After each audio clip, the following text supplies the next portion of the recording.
Hello friends. Okay, तो start करते हैं। आज का पार्ट हमारा है रासायनिक अभिक्रियाओं के प्रकार पर। सबसे पहले चैप्टर में हमने दो पार्ट देख लिए हैं। पहले पार्ट में उसके जो बेसिक इंट्रोडक्शन थी उसको देखा, और दूसरे पार्ट में हमने किस प्रकार से रासायनिक अभिक्रियाओं को संतुलित किया जाता है उनको देख लिया था। अगर वो वीडियो आपने नहीं देखे तो उनकी लिंक मैं डिस्क्रिप्शन बॉक्स में दे दूंगा, वहाँ से देख लेना, या चैनल पर प्ले लिस्ट बना दी गई है वहाँ से देख लेना। तो चलिए आज का टॉपिक स्टार्ट करते हैं, रासायनिक अभिक्रियाओं के प्रकार। ये इस चैप्टर का मोस्ट इंपॉर्टेंट भाग है। यहाँ से ही क्वेश्चन ज़्यादा पूछने की संभावना होती है, बहुत ज़्यादा 99% क्वेश्चन यहीं से पुटअप होते हैं। तो इसलिए इस लेक्चर को बड़े ध्यान से देखना और बड़े ध्यान से सुनना, समझने की कोशिश करना। रासायनिक अभिक्रियाओं के प्रकार, सबसे पहले हम इसमें देखेंगे एक तो संयोजन अभिक्रिया, दूसरी वियोजन अभिक्रिया, तीसरी विस्थापन अभिक्रिया, और चौथी द्विविस्थापन अभिक्रिया, और पांचवी है रेडॉक्स अभिक्रिया। यह अभिक्रिया देखेंगे पांच। इनमें से आज हम संयोजन अभिक्रिया और वियोजन अभिक्रिया को देखने वाले हैं, और बाकी देखेंगे अगले वीडियो में। तो ठीक है, तो स्टार्ट करते हैं। सबसे पहले संयोजन अभिक्रिया। तो इसकी थ्योरी क्या कहती है? संयोजन का मतलब है कि दो या दो से अधिक अभिकारक मिलकर, दो या दो से अधिक अभिकारक मिलकर और क्या बनाएंगे? एकल उत्पाद का निर्माण करेंगे। उसे क्या कहेंगे भाई? संयोजन अभिक्रिया कहेंगे। दो या दो से अधिक अभिकारक मिलकर एकल उत्पाद बनाते हैं, उसे हम क्या कहते हैं? संयोजन अभिक्रिया। जैसे कि एग्जाम्पल दे रखा है A+B। A+B बना क्या रहा है? C। यानी कि दो अभिकारक हैं, वो मिलके बना क्या रहे हैं भाई? एकल उत्पाद का निर्माण कर रहे हैं। ठीक है, जैसे कि एग्जाम्पल है कोयले का दहन। कोयले का जो प्रतीक चिन्ह है वो कार्बन है, उसकी हमने ऑक्सीजन से अभिक्रिया करवाई तो क्या बना? CO2 का निर्माण हुआ। किसका निर्माण हुआ भाई? CO2 का निर्माण हुआ। तो यह एक प्रकार की क्या है? संयोजन अभिक्रिया। उसी प्रकार से जल का निर्माण है, जल का निर्माण है वो भी क्या है? कि संयोजन अभिक्रिया का उदाहरण है। जैसे कि H2 + O2 अभिक्रिया करके बनाएंगे H2, जल के अणु का निर्माण करेंगे। यानी कि यहाँ पे भी देखने वाली बात है कि H2 और O2 अभिकारक के साइड में हमने दो पदार्थ लिए हैं, ठीक है, और मिलके क्या बना रहे हैं? सिंगल प्रोडक्ट बना रहे हैं, एकल उत्पाद बना रहे हैं। ये क्या है भाई? संयोजन अभिक्रिया का उदाहरण। तीसरा है कैल्शियम ऑक्साइड की अभिक्रिया हमने करवाई जल के साथ। कैल्शियम ऑक्साइड की अभिक्रिया किसके साथ करवाई? जल के साथ। और जो उत्पाद प्राप्त हुआ, कैल्शियम हाइड्रोक्साइड प्राप्त हुआ, जिसका दूसरा नाम क्या है? भुजा हुआ चूना। जो कैल्शियम ऑक्साइड है उसका नाम क्या भाई? बिना भुजा हुआ चूना। कौन सा भाई? बिना भुजा हुआ चूना। ठीक है, तो इसमें भी क्या हुआ? अभिकारकों की संख्या दो है, जबकि उत्पाद की संख्या कितनी है? एक है।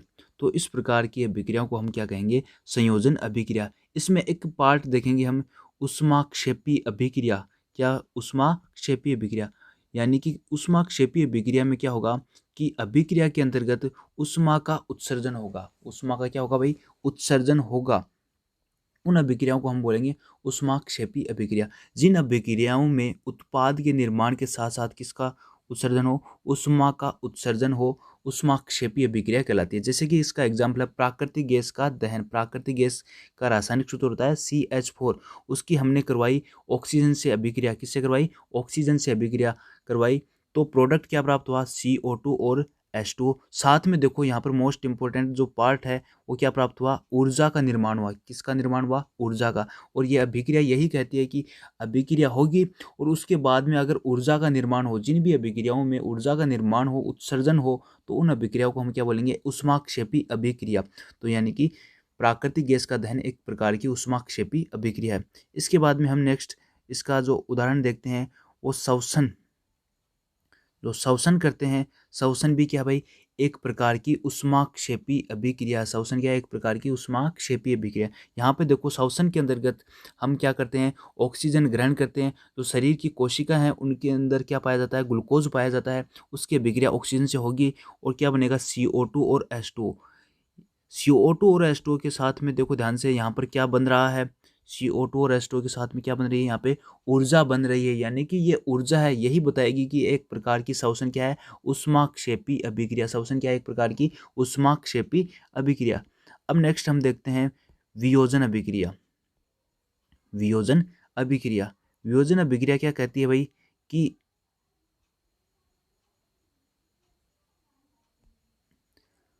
इस अभिक्रिया में क्या होगा, वियोजन होगा, यानी कि कोई एकल अभिकारक लेंगे, वह टूटकर दो या दो से अधिक उत्पाद बनाएगा। उन अभिक्रियाओं को हम बोलेंगे वियोजन अभिक्रिया। यानी कि इस अभिक्रिया में एकल अभिकारक टूटकर दो या दो से अधिक उत्पाद बनाते हैं, वियोजन अभिक्रिया कहलाती है। जैसे कि एग्जाम्पल है, ए, मैंने वो अभिकारक लिया कौन सा, ए, और उससे मुझे उत्पाद प्राप्त हुआ बी और सी, बी और सी। तो कहने का मतलब है एक अभिकारक लिया और उससे प्राप्त कितने उत्पाद, दो प्राप्त हुए, दो से ज़्यादा भी हो सकते हैं। तो ये इस प्रकार की अभिक्रिया को हम बोलेंगे वियोजन अभिक्रिया। इसमें हम तीन पार्ट देखेंगे, एक तो उष्मीय वियोजन, दूसरी प्रकाशीय वियोजन, एक विद्युत वियोजन। तो सबसे पहले हम देख रहे हैं उष्मीय वियोजन। कौन सी, उष्मीय वियोजन। उष्मीय वियोजन में हम देखेंगे कि उष्मा द्वारा किया गया वियोजन, उष्मा द्वारा किया गया वियोजन, यानी कि वह अभिक्रिया जब हम उसमें क्या लेंगे, अभिकारक लेंगे, एकल अभिकारक लेंगे और उसके साथ हम उष्मा काम में लेंगे, उसे तोड़ने के लिए क्या काम में लेंगे भाई, उष्मा काम लेंगे। यहाँ पे क्या, ये क्या है, हीट का निशान है, त्रिभुज का निशान है, वो क्या है, हीट का निशान है, उष्मा का निशान है। तो हमने क्या लिया, FeSO4 फेरस सल्फेट लिया और इससे क्या बना, Fe2O3 बना, साथ में SO2 बना और SO3 बना। इस प्रकार से तीन बने। वियोजन किसका हुआ, एकल अभिकारक का हुआ और उत्पाद कितने प्राप्त हुए, तीन प्राप्त हुए। यहाँ पर मोस्ट इंपॉर्टेंट बात है वो क्या है कि यहाँ पर जो प्राप्त हो रहा है ये उष्मा है, ये उष्मीय वियोजन को दर्शा रही है। इसके बाद में हम देखेंगे CaCO3, CaCO3 को देखेंगे। CaCO3 का मतलब है कि यहाँ पर कैल्शियम कार्बोनेट है, उसकी अभिक्रिया देखेंगे। कैल्शियम कार्बोनेट की अभिक्रिया जब हम उष्मा काम में लेते हैं तो कैल्शियम कार्बोनेट का वियोजन होता है कैल्शियम ऑक्साइड और CO2 के अंदर होता है, ठीक है। तो यहाँ पर मोस्ट इंपॉर्टेंट बात क्या है कि जहाँ काम में क्या ले रहे हैं, उष्मा काम में ले रहे हैं, तो ये एक उष्मीय वियोजन अभिक्रिया का उदाहरण है।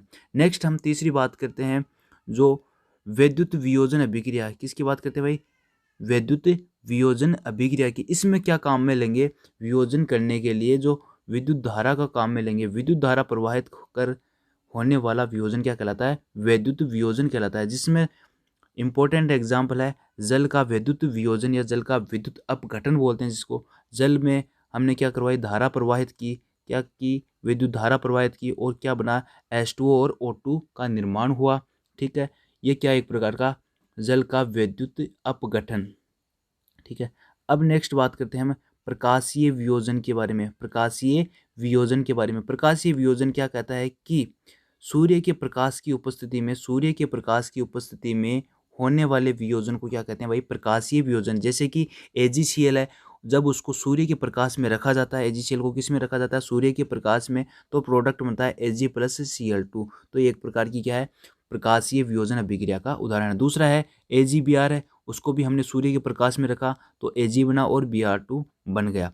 तो ये एक प्रकार की क्या है, उसमें प्रकाशीय वियोजन अभिक्रिया का उदाहरण है।